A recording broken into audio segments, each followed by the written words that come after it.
Yo, and welcome to another episode of I Love Youth Work. And today is another special episode. Dave, are you there? I am here, and we have the pleasure of being with the lovely, glamorous, The magnificent, wonderful, the beautiful, incredible, inspirational, gorgeous. Oh my God, we have run out of superlatives for the one and only Charlotte Hill. That's right. That's right. You. No, it's a pleasure to have you here. Pleasure to have you here. Good. I think before we kind of kick off and start asking the questions, well, I'm going to do my little simple introduction of who Charlotte Hill is. So for those of you who don't know, Charlotte is the current CEO of UK Youth. And she comes from a fantastic background. She used to be the Parliamentary Assistant and then Advisor to the Right Honourable Harriet Harman QC MP. Hey! OBE? No, I don't know, and all the rest. Okay. And then she worked as a parliamentary advisor for the NSPCC, which is my favourite charity, even though they won't return my calls for my free speeches. We'll get to that another time. And why won't they call me back? Come on, NSPCC, sort it out. And she is currently trailblazing and kicking butt, moving boundaries, working, revolutionising the whole marketplace with UK Youth. And today we're going to speak to her to see what lies beneath all this fire and passion, this bike riding enthusiast, CEO of UK Youth. So fantastic to have you here, Charlotte, and we are looking forward to talking to you today. Thank you. Okay. So now we've got all the compliments Mr. Bob, out I know the way. you. Yeah. So I was going to say, now that we got the compliments out the way, now we're going to go like hardcore Jeremy Pexman. We found dirt on you. We've got those pictures from Facebook. And, we hear that all three of them. We hear that you're responsible for the privatisation of youth work in this country. So we're going to be, we're coming for you. We're coming for you. I'm ready. So, okay. We're good. Dave said, let's ease her in with all the compliments and all that stuff, and then we'll come to the serious questions. It's a nice start. But let's make it... Okay, I'm ready. Let's start with an easy question. If people don't know what UK Youth is, can you give us a brief introduction of what UK Youth does? I certainly can. I'll try and keep it brief. So, UK Youth, we've been around for 102 years. Always, right from back in 1911, has been around inclusion. So making sure all young people can be included in learning, and that's outside the classroom. So it's the non-formal learning, non-formal education sector, youth work, whatever you want to call it, is basically drawing learning out of stuff that young people do outside the classroom, and we do that in all sorts of different settings. Traditionally, it's through a network of associations. So London Youth being an example, Kent Youth, Warwickshire Association of Youth Clubs, they support a network of youth clubs. We basically develop innovative new youth work programmes that roll out through that network. That's a kind of traditional model. We've moved on from that a lot. We still do a lot of work with that network, but now we develop lots of other projects and programmes and training and accreditation and all sorts of other things that are basically out there for 11 to 25-year-olds and people working with 11 to 25-year-olds. Okay. In a nutshell. Okay. Fantastic. Okay. In a cocoa nutshell. Yeah, in a very, there's lots of other stuff we do as well. We run a big outdoor activity centre, do all sorts of other things, but in a nutshell, that's the kind of ethos behind all the programmes that we run. It's about young people taking responsibility for themselves. It's about young people building on the skills they have, whether that's communication skills, team building, resilience, all of those things. And it's a very strong ethos in all the work we do is around being youth-led. So young people really making the decisions about what they want to do, where they want to go, and also it being very much a peer education model. So it's young people teaching other young people. Okay, great. Okay. So there you go. I remember a couple of months ago, Dave and I was in your office and we was talking about that it's an important time in the youth work field, if you like, a season that we're going through. And for some people that's causing a lot of concern, people are anxious, for others are finding different opportunities, but it's definitely a time of change.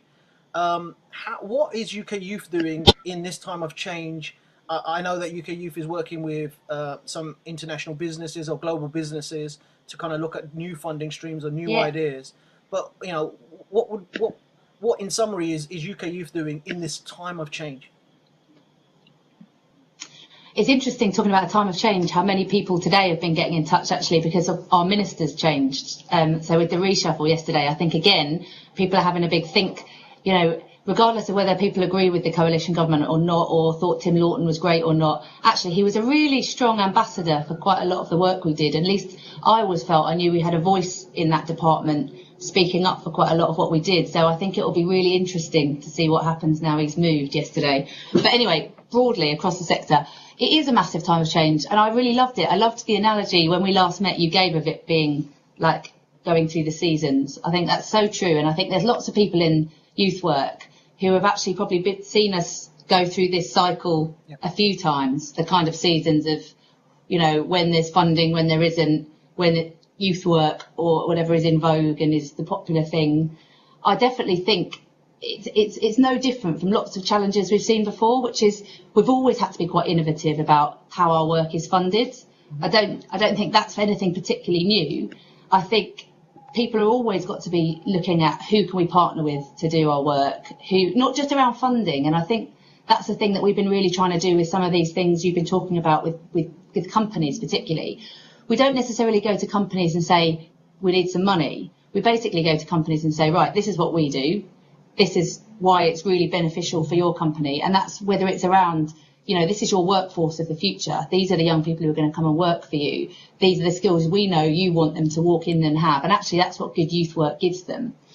Or if it's around us saying, and we know what you're good at, and you've got a load of skills that we don't necessarily have, how can we work together so that we kind of can benefit from the skills of your workforce and you can benefit from the work we do? And it's about bringing together a partnership, I think. And I don't think that's anything particularly new. Mm-hmm. I think it's probably just had a bit of a spotlight shone on it with the whole big society, you know, push from the government.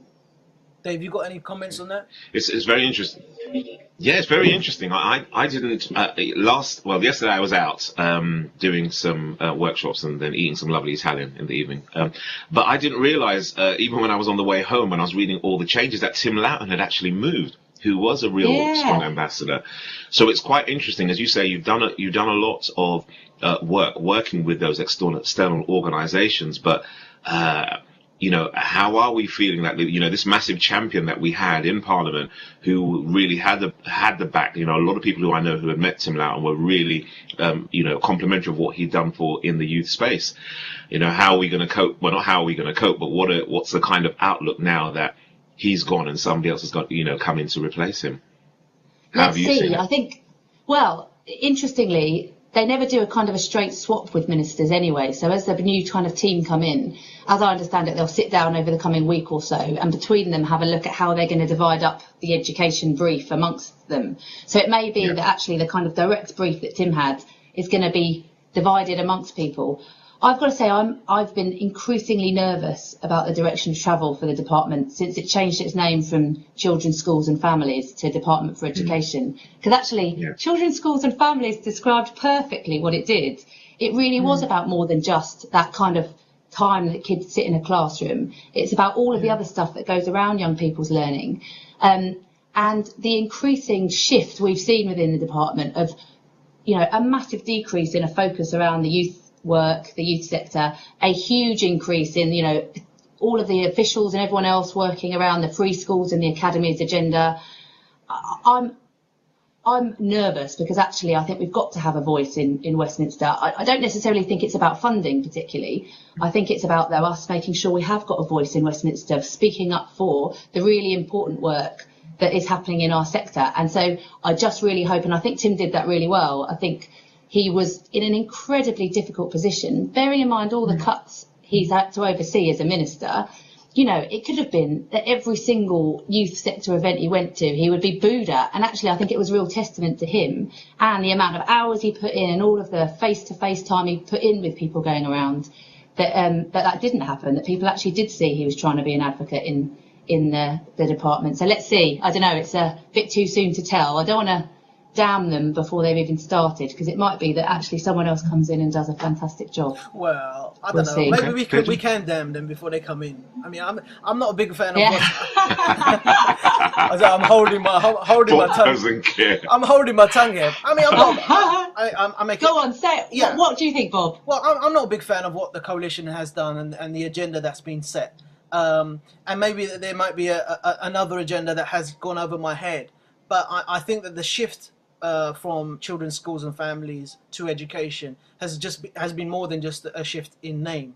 I think that maybe accidentally or maybe purposefully, that youth work has been devalued and hasn't been prioritized in a time of recession. And I don't mean that just by funding. But you know,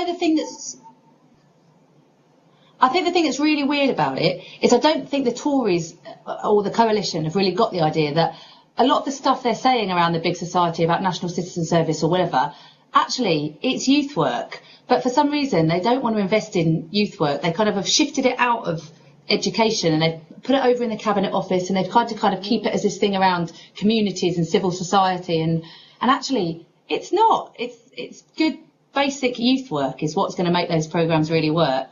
I think for sure. I suppose the good thing though is. Hold on, let me finish my point. Go ahead. God, No. blimey. Go on, get these guys going. Get these going. How'd you put the mute on? No, my point is that there's been opportunities for us to be able to sing the praises of what youth work has done, what it's doing, and what it can do. And I think that the government has been a bit lazy in jumping at those opportunities. The civil disturbances of last year, riots or whatever we want to call it, was a perfect opportunity for us to say, you know what, this could have been much worse if we didn't have a really robust youth service. We need a much more quality. We need to big up the youth workers. But instead it became a kind of feast in saying, oh, we wasted lots of money and we got too much Indian dancing. Don't get me on the Indian dancing. But you know what I mean? There's not, we've got waste and we've got all this stuff. And I thought it was a disgrace, to be honest, that we didn't take that opportunity. Yes, there's been, seeds of hope. But you know what? My expectation for what the government can do and what people in the public eye can do are probably so high that in this time of massive change, we need to be able to sing the praises and also see what the opportunities are so people can feel heard. I've got youth workers every day, even yesterday on Twitter, saying to me, I'm glad that you're sending out positive affirmations, but, I'm losing my job. Yeah. And, we've got the government saying, are youth workers lazy? Is it really are we getting value for money? And I think, is that the right thing to be saying at a time when so much shift is happening? So maybe I'm a bit more philosophical about some of the changes. Cynical. I personally think the localism agenda has made it really, really hard, because ultimately what the government are saying is we're giving the money to local authorities make the decision about what they want to spend it on. The problem being the local authorities don't have enough money to do their statutory work, let alone everything that isn't a statutory requirement. And as we've got an ageing population, the demands on social services, the demands on all of the stuff that local authorities have to deliver, unless we can make youth provision a statutory responsibility for every local authority to deliver, there's no way we're going to get more and more and more squeezed by every single local authority, because they simply haven't got enough money to deliver it. So I was really pleased. I think Labour made a pledge to say if they came in, they'd make it a statutory responsibility. I think that's what we've got to fight for, actually, that it shouldn't be that local authorities have a choice whether they fund it or not. It should be something that they have to have in their budget and they have to spend money on. True. I mean, this podcast is turning very political. Almost homage to a thing, but that's how it runs. That's cool. That is 100% cool. I think there's opportunities and there is a role for government. And one of the best things, and we talked about, is what's happening in the recession or the depression or however we want to term it, is that the role of government has become less in the sector, which is, I think, a welcoming thing, because it became so dominant and such an influence that everyone was just creating, not everyone, but the majority were creating projects that were designed to get the funding rather than to meet the needs of young people. And it kind of skewed what was going on. And the less that the government has funding and the less the government has the agenda, the more that it can come into the needs of local young people, which is what it should be. But I want us to kind of... Go on. I just think we've got to be careful. I just think we've got to be careful around it, in that I do agree, and actually it's been quite liberating for UK youth in many ways. We've gone out and done things really differently, but we were doing that anyway, regardless of whether government funding was available or not. I guess the thing that makes me concerned is there are certain organisations who can go out there and find other funding and form other partnerships, and there's other organisations that are doing really, really good work, but were really set up around grant funding, and there's just going to be no way to replace that. So I think we're going to have to face the fact that there's some really decent work that was going on out there that was grant funded that is just going to disappear. Yeah. Do you think go on, Bob, you're the boss. I'm the boss. I heard that. Well, let's just stop there. Let's just stop now then. But what I'm saying is, I think what I'm going to do is welcome the honesty, because if there isn't going to be those services anymore, what we're going to do? And I think that the honesty needs to come through. That if we don't have enough money to fund that, then what are we going to do? I mean, we can complain about it, but if those services are not going to be there and they've been set up as grant funded and the grants are not there, what are we going to do? Because the young people are not interested in this conversation. The young people are saying, have you got a service for me? And if you haven't got a service for me, I'm gonna find or make a way to make money and get the to get the things that I want. Now, so that's what my plea to the kind of industries. We have to have the level of honesty and get busy. Dave? And also, sorry, Dave, go on. No, go on, Charlotte. It's your interview. Go ahead. I'll come after. Well, I was just going to say, I think the thing that's really important is when there is opportunity around partnerships and funding and developing new programmes. The other thing that's really important is that funders really blooming listen to what's needed, because I think that's a real challenge. People have to understand that properly having youth-led work is more challenging than just having a load of people sitting around a meeting room saying, I think this is a good idea, let's do this. But you've got to properly invest in that and properly invest in finding out what it is young people want and what it is young people need, and not just duplicating. There's all sorts of people who come to us saying, our CEO's had an idea, we want to do a programme around this, we want to do this. And I'm thinking, there's loads of stuff out there doing exactly that already, whereas there's big gaps in other spaces where young people really do need some support or some help. So I think it's also around us having the responsibility as a sector to work together better to make sure we're not all just working in one really crowded space. And like you said, not just following the funding. One of the challenges is the bits of funding that are going to be available are going to be for very targeted, specific groups of young people. And we've all got a responsibility, I think, to make sure we're doing programmes that actually meet the needs of everybody, not just, right, here's a bit of funding available for this, so that's the work we're going to do. Mm-hmm. Okay. It's a quick question that I was going to ask was just in the time that you have been in the role, what are the key kind of lessons that you have learned? I'm sure there are millions, but what are the key ones that you've learned? Never need to see my husband. No, that's a joke. I guess key lessons I've personally learned, or the organisation? Well, you as a CEO. I'd not been a chief executive before. It was a massive leap of faith, I think, for our board. So John Bateman, who'd been my predecessor, had been with the organisation for 37 years. And I was this, relatively young, inexperienced young lady who hadn't been a chief executive, hadn't led an organisation, let alone a relatively, established long-term charity. So I think I've learned a lot of things. One is that if you really support someone, whether they're young or old or whatever, actually anybody can do it. It's about your skills and qualities and commitment and wanting to work hard rather than necessarily your experience. I've also definitely learned relationships are probably the most important thing in any work that you do, and that's not just internal relationships in running an organisation, but actually forming those new partnerships with all sorts of different people, never quite knowing where they're going to go. I think the networking and the relationship building has been the thing I've learnt is the most important thing probably in all of it. What else have I learnt? I've learnt so much, I don't know where to start. Just also the kind of fun of... Go on. I was going to say, one of the things that in the few years that I've been in youth work has noticed is the amount, I think you said before, the amount of replication. How have you obviously you're leading this pivotal organization. How have you viewed the amount of replication that you have seen? And, and how do you see UK youth addressing that so that a lot of organizations don't duplicate or don't replicate where necessary? I think there's two things that I found really important. One is I have the most amazing and brilliant Director of Youth Work, Pauline Taylor, who's been with the organisation for 25 years. And she's awesome.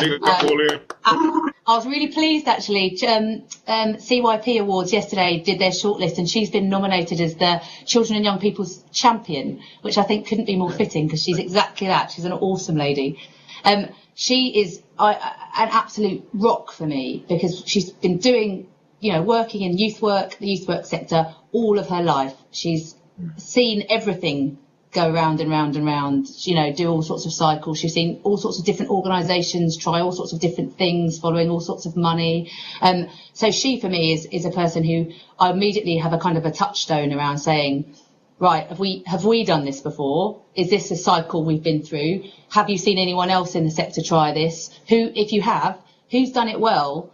And who could we partner up with rather than reinvent the wheel? And she's been a great person for making sure, if we have got the opportunity to do something and we know someone else has either done it already or done it before, that we're not duplicating, that we're going out and talking to those people, and not necessarily just because we've got a pot of money and we can do it, think that we're the right people to. I think that's the thing, is about organisations kind of understanding what their USP is a bit better. And it's something we're really working on trying to be clearer around and be better around, of saying, right, what is it we do really well? What is it that other people do really well? How can we bring together consortiums and coalitions that actually can do delivery the best they can, the most efficiently they can, producing the best service for young people that they can, and not just protecting money because that's what you do as an organisation. So can I throw in a controversial question before Bob comes back in then? Go on. How do you take, or how have you been able to deal with the commentary from individuals who can't process that Serco, along with yourselves and a number of the other, I think, The Inspired and a couple of others have got the national leadership.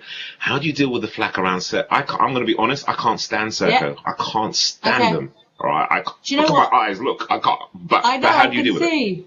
Do you know what's quite frustrating is, because we're in the middle of a tendering cycle, I've been told I'm actually not allowed to talk about it. Oh, that's correct. So that's fine. We basically will find out hopefully at the end of this week, I think, if we're successful or not. And after that, I'll be absolutely liberated to talk to you, because do you know what I'm itching to? I found it so frustrating. There's all this commentary around National Citizen Service and what we're doing and the consortium we put together. I cannot wait to be able to properly talk about it, but because we're in a tendering cycle, we're not allowed to. So two things. Sorry, that's not. So two things we established. That is not a cop out. So two things we established. There's going to be a part 2 to this interview, because we're going to have to obviously. Yeah. Hello. I'd love to. Hello. Get that enthusiasm. Also, and Dave is asking questions that she can't answer. So thanks. It really annoys me. I cannot tell you how much I can't wait to be able to. Please, can we, once it's all the contracts have been negotiated, if we've been successful in any of the regions, I'd love to come back and talk to you about it. No problem. You're more than welcome. But let's focus on what you can talk about. Okay. So there's a couple of questions that have come through, and I'm gonna deal with those. But before we get to those, something that you can speak about is the United Futures project. I think it's a partnership with various private sector companies. Can you tell us what's the aims of that partnership, of someone who doesn't know what that's about? What's United Futures? Okay, so United Futures is bringing together 3 partners. So UK Youth are bringing the kind of youth sector partnership. We've got Business in the Community, who are bringing the business, and then we've got National Children's Bureau, NCB, who are doing the help around the research and the audit phase. They've got a great research unit set up there, so they're the kind of experts in doing that. The whole premise behind it, what we wanted to do in bringing it together, was exactly this thing of saying, actually at UK Youth, we've, over the last few years, done some absolutely brilliant work by partnering up with business. And it has been work that's been, it's expanded our ability as an organisation and our reach as an organisation and the things we're able to offer young people and the skills that we're able to access and all those sorts of things. It's been hugely positive for us. So what we wanted to be able to do is kind of act as a bit of a broker so that we can bring other businesses in and other youth sector organisations in and say, right, how can we kind of look at brokering relationships and breaking down some of the barriers that some people seem to have both in the business sector and the youth sector about working together. So it's really about giving people skills and opportunities and breaking down some barriers around forming partnerships across sectors.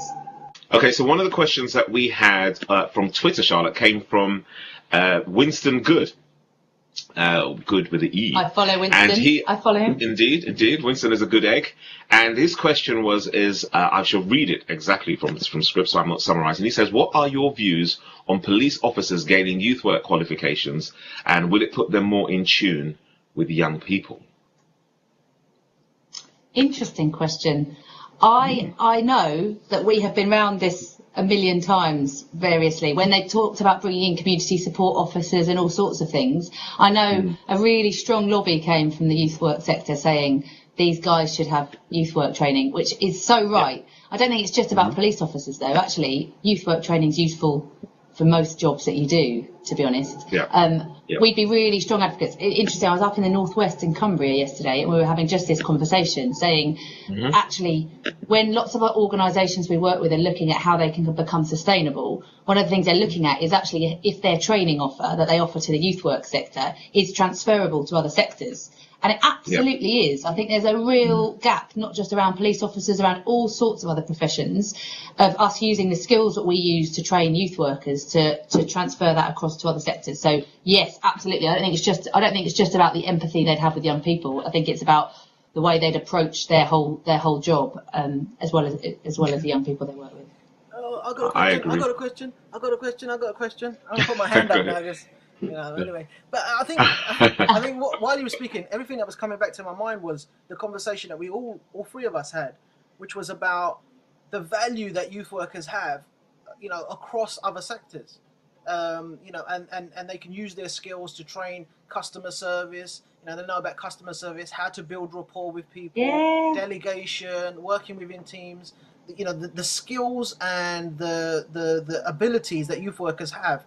Are magnificent. What it leads me to is what your views are on kind of the qualification side and stuff. And there's talk about the Institute of Youth Work, and there's been criticism around that, and there's been there's been criticism, and then there's been people that are advocates for it. So we haven't shied away from any massive topics. So what are your views around the Institute of Youth Work? No.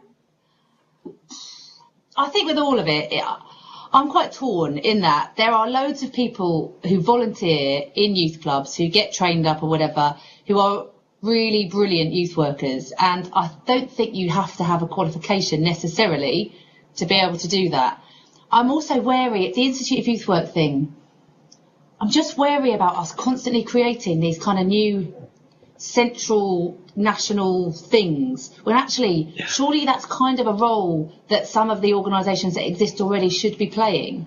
I just don't know if we need to create another thing. Do you know what I mean? When you just have that thing of thinking we already, I think, have a really complex, crowded infrastructure kind of centre, and we're part of that mess, I think, that I think needs to be brought together and to look at how we work together anyway. I think actually a lot of the principles behind the Institute of Youth Work surely should just happen and sit within one of those organisations that sits at the centre of what we all do. Yeah. I think what you just said, it kind of resonates with what Adam Nichols at Changemakers said. It needs to be a kind of bottom-up thing rather than a top-down kind of institute will tell you what to do. Absolutely. I've got a lot of time for Adam. I couldn't agree more. Great, because I think that the more... Three of us are banned from any future... The three of us are banned from any future meeting. Well, no, Institute of Youth Work, if there's any meetings, we can gate crash those meetings, I think, can't we? I don't know. No. Do you know what? We've just said right from the beginning, it's not that we're against some of the ideas within it. I just hate this idea of, the creation of institution after institution after institution. Is that really what youth work is doing? I totally co-sign with you, and I think that we have enough organisations, and even within some of the organisations, it needs to be a bit more focused, because creating something new just spreads it out thinner. And the one thing we want to do is not be diluted. We want to be concentrate. You like that? You want to be concentrated a bit more, because I just think it rather than So I understand the principles behind the institute, but I just think it's, for me, I just think it's replication when there's so many things that already exist. So I agree. Next question, Bob. So the next question we had from social media was from Matt Lent. Hey. What role, and his question was, what role can the growing social enterprise sector take to support the youth sector, youth engagement and employment? I personally think this kind of division between the sectors is pretty blurred anyway now. I wouldn't necessarily say you've got a social enterprise sector, you've got a youth work sector, you've got a business sector, whatever. I think what we're seeing more and more with loads of different, projects and things that are coming up, it's about people coming together and working together, and it doesn't necessarily mean it's about this sector and this sector and this sector. So we work with people in social enterprises all the time, and lots of what we do is social enterprise. It's just it happens within a charity. I think it's a bit of a false label in a way. It's about people, depending on what their skill set is, what their resources are, what they're able to offer, coming together, having conversations across sectors and saying, right, how can we all work together to do what's best for young people? I think there's a load of brilliant people doing stuff around social enterprise at the moment, and it's really, really exciting. I was having a chat with Ketan earlier around some of the stuff they're doing, and Young Enterprise Live and all sorts of stuff that's bringing all these sorts of people together. I think it's just about everyone working together and not putting a label on it being this sector or this sector or this sector. Okay, fantastic Brilliant. answer. Let's get that last question in from Jovan Sterling Noel. It's got a really badass name. I think I'm just going to shout that out straight. Jovan Sterling Noel. Jovan. Actually, Joban in Punjabi. They have to I bet his name is Javan. Joban is youth in Punjabi. Bet he doesn't know that. I'm going to shout that out to him. Yeah, Joban. Good. Youth Joban. Sterling Noel. Yeah. And his questions are, his question better be good. Now, after that build-up. After all of that. It says, what are her thoughts on schools and the methods to which children/youth learn? Oh my God! How long have we got? So this is we should have started with that question. So let me kind of try to paraphrase that. We should. What are the what are the roles that schools can play in the youth work sector, and how is that changing? What do people need to look out for now? I feel really passionately about this. We're involved in an organisation that brings organisations together called Whole Education. If no one's checked it out, go and check out Whole Education. And it's all about saying, of course, the school has got an absolutely pivotal role to play in young people's education. But education isn't just about sitting down and having your academic lessons or whatever. It's about thinking about what in the 21st century do young people need to know and learn in their whole education to go on and become happy and successful adults. And there are some schools out there who are doing such brilliant, innovative things around working with the youth sector already and other sectors, bringing in people from outside with all sorts of different skills and expertise to offer all sorts of different opportunities to young people. And there's some great examples of that. This is a very topical debate we're having in my house at the moment because my husband's just retrained to become a teacher. And so he's just started today his kind of first job as a teacher. And his real passion is about, and the reason he's kind of changed jobs is around instilling a love of learning into young people. And it's not about what, a curriculum and it has to be this and it has to be that. It has to be around how do you figure out for each young person what it is they need to learn, what aptitudes they need to have, what skills they need to have, what confidence they need to have, how they interact with other people, how do they form relationships, and then on top of that, what information and knowledge do they need. And I think there's a massive role, for us all to play. It's one of those things, you go back and you look, whether you believe in the public sector for schools or not, it's one of the things that, fee-paying schools do really well. They actually make sure they engage all sorts of different opportunities for young people plugged into that school environment so that young people can do all sorts of different things. And I think that's what Whole Education and lots of other people are trying to do, is say, look, the school is the hub, but actually There's loads of different people who can plug into that hub to make sure young people have opportunities to increase their skills and opportunities. So I don't know, I could talk about this forever. I think we'd be absolutely crazy not to realise that the school is the obvious place to hook in around it, to all these sorts of opportunities. But we've all got different bits that we can plug in, and as long as you've got innovative head teachers who are up for trying things a bit differently, I think there's lots of great stuff happening. Check out Whole Education if you haven't. Yes, indeed. They have a conference later this year, don't they? They have a conference. They do. We have been invited, Bob. We've been invited to the conference. We'll have a conversation with that offline. Okay, just a very quick question, actually, because you made me think about this. I am, although I understand what you said earlier, I'm actually one for wanting there to be a bit more qualifications within youth work. And what I mean by that is that I want it to be wider than safeguarding and how to run a ping pong club or what have you. We talked about this. And, we talked about this last time. I just think that there is some, I think in some ways that, and Bob hearkened to this earlier, that in some ways youth workers have been kind of like devalued. They are this, they're not this, you can go and get a degree in youth work, but it's still not something that's paid accordingly. And I'm thinking, as an individual, as part of that educational hub that you say, if somebody comes to you and they want a bit of mentoring and a bit of coaching, a bit of guidance around learning, a bit of, a lot of kids don't get the right career stuff in school. It's still a continuing, ongoing process. I think the place where they go, where they get a lot of respect, a lot of listening, there should be some sense that your youth worker or your youth workers that are there can provide either touch points to go to or a listening ear. And I don't know, this is my bee in my bonnet. I just think that the whole okay, I understand youth volunteers, and let's put it in perspective. I know they're volunteers who are going to go into a club, set it up, just be around there, to hang around and just to be like that family member. But I also believe as an instrumental part in youth development, youth workers outside of the school, because you've got youth workers in school as well, but outside of the school, should be instrumental in knowing what the tools and strategies are to be able to really empower young people as to the choices that they can make, not just for learning in school, but for lifelong learning. That's my bee in my bonnet. But, I agree. I mean, let's write a manifesto about it. Yeah, we're supposed to be doing that now, not to beat it up. But I think what we, Dave and I joke, and he bashes me up and I bash him up. But the first time, I saw him in action in a school, I was like, wow, I'm gonna big him up publicly. But I was there and I was saying, if we can't get experts like David McQueen into more schools, then we're missing a point here. And that's not degrading the role of what the teachers do. In fact, the teachers are the ones that come up afterwards and say, you've enhanced what we do. He can go in there and he's dedicated his life to be able to build rapport very quickly with young people, be able to convey a message, be able to take stuff and experiences and go in there. Get paid for it. Get paid well for it. But, we need to have, honesty. We need to have that debate about how are we gonna nurture our children. I mean, I might not get over romantic about it, but I completely agree. We need to have that.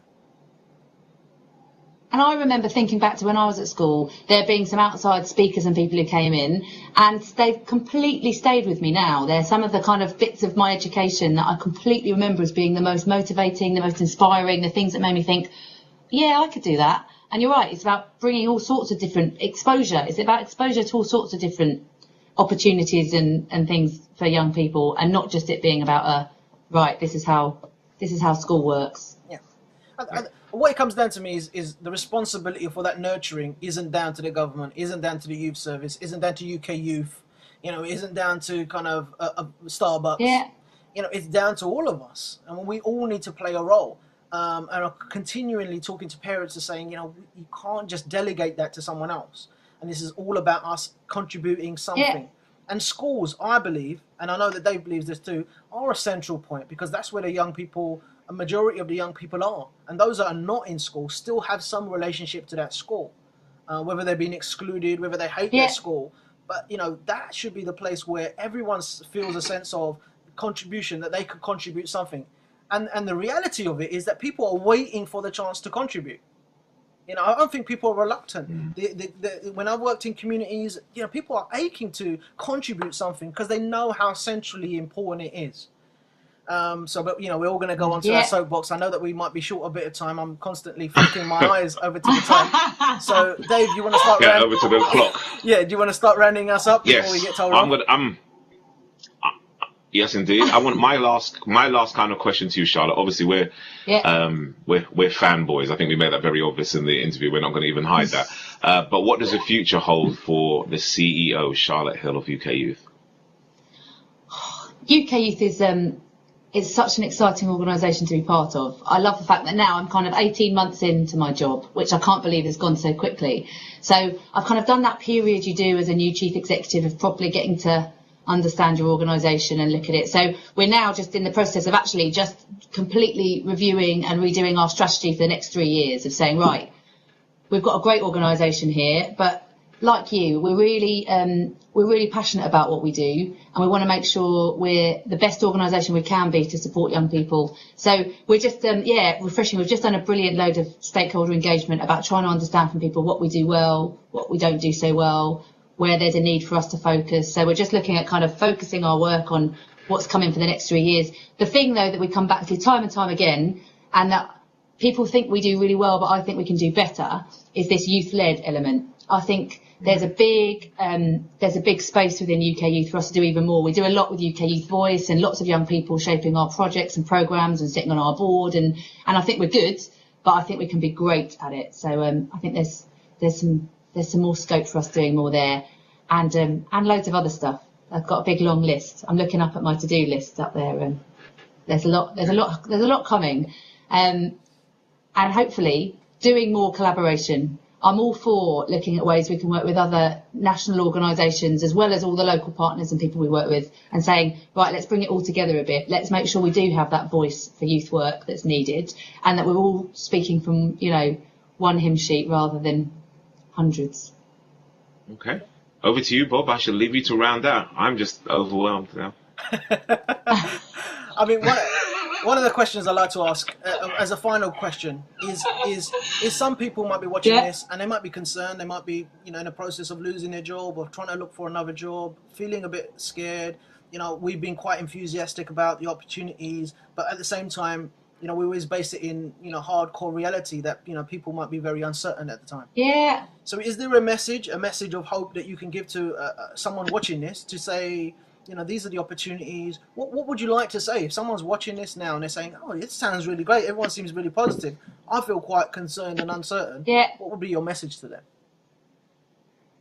Do you know what? I completely agree that in different local authorities or different areas or different organisations or whatever, people are in very different places at the moment. And for some people, it is a real time of change and stress and flux or uncertainty or whatever.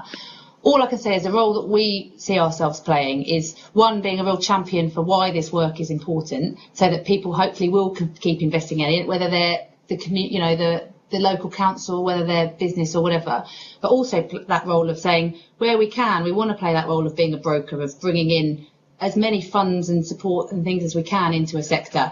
There is going to be no magic wand to wave, though. Every single sector, ours, not even just the youth sector, not even just the voluntary sector. You ask across businesses, you ask across everybody. Mm-hmm. It is a tough time to be doing lots of different jobs. So I don't think there's an easy answer. All I can say is we'll keep trying to do our bit to make sure where we can, money is invested in, the very best people at a local level doing the best delivery to support young people that they can. Great. Okay. Well, it's been an absolute pleasure, Charlotte. For sure. Absolute pleasure. We thank you for being here on I Love Youth Work. I'm sure we'll probably get millions of hits now because Charlotte's been on here. But it's a real pleasure, and we look forward to part 2. Yeah, we really look forward to part 2 and seeing how UK Youth develops under your leadership over the coming future. So thank you. Can I just say, much appreciated. Thank you too for what a brilliant thing I Love Youth Work is. I do really love it, and I'm still waiting for the t-shirts and the hoodies to come out. Where are they? Come on. Bob, that's right, Bob. They're coming. They're coming. Trust me, they're coming. All right. Thank you very much for inviting me to join you. Thank you. Thank you. Take care. Thanks. Thank you. See you later. Bye-bye. All right. Bye. Bye.